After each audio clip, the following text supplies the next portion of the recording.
Buenos diyas, कैसे हो? Match देखा? क्रिस्टियानो रोनाल्डो ने फिर से एक मेजर ट्रॉफी जीत ली है, थर्ड मेजर ट्रॉफी, एक यूरोज और दो नेशंस लीग।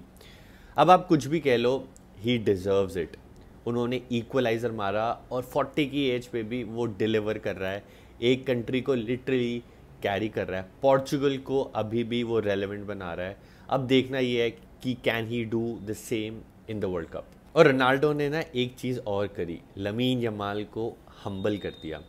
क्योंकि देखो, हर चीज़ आपके हिसाब से नहीं जा सकती है। अभी तक most of the things have gone in Lamine Yamal's way. है तो वो 17 ईयर ओल्ड बॉय ही, तो उसके लिए बहुत बड़ा एक लर्निंग कर्व होगा कि कैसे डिफीट से भी निकल के आगे आना है। अगर इसमें से एक सिल्वर लाइनिंग ढूंढनी है लमीन यमाल को या स्पेनिश या बार्सिलोना फैंस को, तो सिल्वर लाइनिंग यही है कि नेशंस लीग में हारे हैं। वर्ल्ड कप या कोई यूरो कप या इससे बड़ा कोई मैच नहीं था। This can be a great learning for him and for the fans as well. Nuno Mendes ने लिटरली पॉकेट कर दिया लमीन यमाल को। और अगर आप देखोगे ना, जब लमीन यमाल अटैक कर रहा था वो इतना ज़्यादा पोटेंट भी नहीं लग रहा था।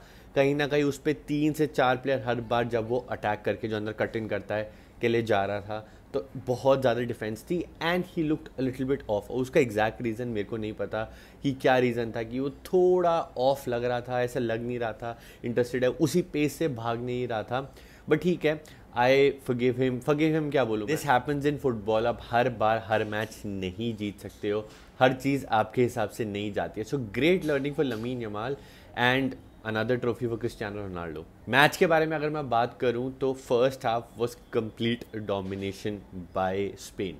पूरी की पूरी बॉल स्पेन के पास ही थी, बॉल चला रहे थे और पहला गोल भी आ जाता है। वहाँ पे रूबिन डियास की bad defending and then Joao Neves की एक गलती, बॉल आती है जुबीमेंडी के पास और गोल हो जाता है। पहले हाफ में तो लिटरली ऐसे लग रहा था कि स्पेन उड़ा देगी पोर्चुगल को। But then again the best player on the pitch, Nuno Mendes. I did not expect कि इतने सारे स्टार स्टार्टेड प्लेयर्स में, जब पेड्री है, क्रिस्टियानो है, लमीन यमाल है, फाबियन रूइस है, उधर विटीनिया है, Nuno Mendes will come out as the best player. उसने रॉकेट मार दिया literally against the run of play. पूरा स्पेन के पास है ball, against the run of play ही scored that amazing goal. So Nuno Mendes, wow, amazing. Second half भी exactly वैसे ही शुरू होता है। स्पेन के पास बॉल है, स्पेन बॉल मूव कर रही है, पोजीशन रखी हुई है, पोर्चुगल के पास कोई चांस नहीं बन रहा, शॉट ऑन टारगेट्स बिल्कुल भी नहीं है।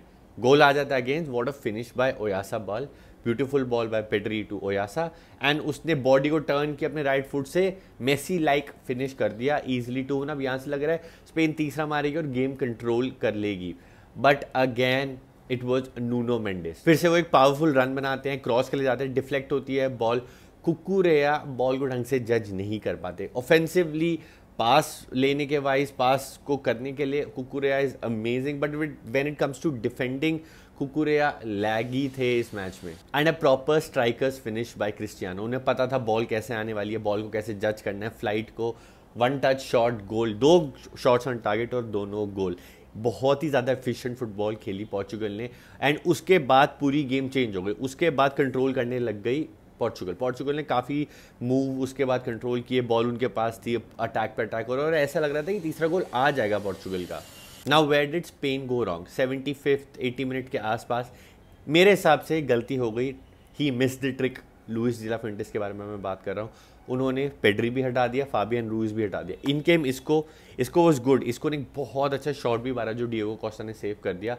तो वहाँ पे ना आई थिंक आप ला रहे हो मिकेल मरीनो और इसको और हटा रहे हो पेड्री और फाबियन, उसमें से एक प्लेयर होना चाहिए था, दोनों को नहीं हटाना था। आई थिंक यहाँ पे ना थोड़ी गलती होगी लुइस डे ला फुएंटेस से, क्योंकि उसके बाद पोर्चुगल बैठ गई लो ब्लॉक पे and there was nobody except, इसको मैं बोलूँगा नहीं, there was nobody who could really penetrate the Portuguese defence, क्योंकि एक पेड्री ही था तो बॉल बना के दे रहा था, लमीन यमाल का ऑफ डे चल रहा था, निको विलियम्स के एंड से अटैक आ रहे थे। फर्स्ट हाफ में Nico Williams was dominating, but the problem was वो फिनिश नहीं कर पा रहे थे। और जैसे ही ये दोनों हटे ना, बिल्कुल ही मैच का पर्सपेक्टिव चेंज हो गया। मैच में ना वो जो शार्पनेस थी वो शार्पनेस चली गई। अब ऐसा लग ही रहा था कि मैच ना डेफिनेटली जाने वाला है पेनल्टीज में, या फिर पोर्चुगल को एक सेट पीस मिलेगा या एक कॉर्नर मिलेगा, वहाँ से गोल आ जाएगा और स्पेन हार जाएगी। तो स्पेन ने literally foot of the pedal कर दिया। वो सब्सिट्यूशन मेरे को समझ नहीं आई, अगर आपको समझ आई तो मेरे को ज़रूर बताना। डाइंग मोमेंट्स में पोर्चुगल को एक चांस भी मिला था जहाँ पे वो स्कोर कर सकते थे। आई थिंक विटीनिया के पास वो चांस आया था बट ऑफ टारगेट चला गया, वरना वहीं पे गेम खत्म हो जाता, एक्स्ट्रा टाइम पे कहानी जानी ही नहीं थी। And all of us new कि अगर ये मैच एक्स्ट्रा टाइम में जा रहा है तो डेफिनेटली ये मैच पेनल्टीज पे जाएगा, और यही हुआ। हमने एक्स्ट्रा टाइम में कुछ एक्स्ट्रा ऑर्डिनरी कुछ चांसेस नहीं देखा। पोर्चुगल बैठ गई लो ब्लॉक में, स्पेन वही पासिंग ट्राई कर रही है, बॉल टू लमीन यमाल कुछ मैजिक करके दे, बट लमीन यमाल का आज ऑफ डे था तो lamin Yamal was not working, तो कुछ पोटेंट लग ही नहीं रहा था। इसको 2-3 चीज़ें ट्राई कर रहा था but obviously he need support कि आगे कोई फिनिश करने वाला हो। एक नेचुरल नंबर 9 नहीं है हमारे पास। मिकेल मेनीरो वो अपनी लेट रन्स बना रहा था, लेकिन nothing was working for Spain today. ऐसा जैसे ही I think by the 75th minute Pedri और हटे फाबियन रुइस, बिल्कुल भी वो टीम सेम नहीं लगी। And just relying on Lamine Yamal, एक लेसन है ये, just relying on Lamine Yamal is not the solution. World cup के लिए एक बहुत बड़ी लर्निंग हो सकती है ये लुइस डी ला फुएंटेस के लिए। बट गाइज क्या अमेजिंग गेम थी, मेरे को तो मज़ा ही आ गया।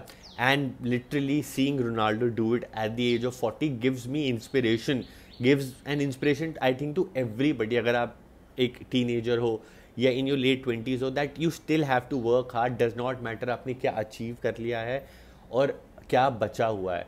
Still having that motivation is, I think I can learn a lot from Cristiano कि you still go on and you still do it and you still enjoy it, seeing him cry after winning a Nations League. काफ़ी लोग इसको ज़्यादा rate नहीं करेंगे but still having that hunger and going out and giving your best and delivering for your country, मैं तो उससे बहुत बड़ी सीख लेने वाला हूँ, कोई ले या ना ले, कि आप you keep on going, चाहे चीज़ें कितनी भी ख़राब हो, you still push yourself, you still go for that glory. Is being a Messi Barcelona fan, being a Spanish fan, I'm saying it, Ronaldo has been inspiration to 1 million people and also to me, कि कैसे आपने आगे बढ़ना है चाहे कुछ भी हो जाए। So salute to Cristiano for winning another major trophy and a learning for Lamine Yamal, कि हर चीज़ आपके हिसाब से नहीं जाती है, कभी कभी आप हम्बल हो जाते हो, लेकिन उन चीज़ों से उठ के आगे बढ़ना होता है because there's a new season coming up. Thank you guys for watching the video till the end. I understand जब स्पेन या बार्सिलोना या कोई टीम हारती है आप सबको अच्छा नहीं लगता, मेरे को भी अच्छा नहीं लगता, but still I have to come out, make the videos, talk about football because I love talking about football. Video अच्छी लगी तो लाइक कर देना, कमेंट करो अपना ओपिनियन, कैसा लगा, कैसी game, Cristiano, lamin, what ever जो भी आपने बोलना है। सब्सक्राइब कर देना, वेरी क्लोज टू 10,000। आप सब ने काफ़ी अच्छा सपोर्ट दिखाया अभी तक, तो वही सपोर्ट दिखाते रहना। वीडियो एंड तक देख रहे हो तो मेरे को बता देना, नीचे कमेंट कर देना। Viva España, see you in the next one.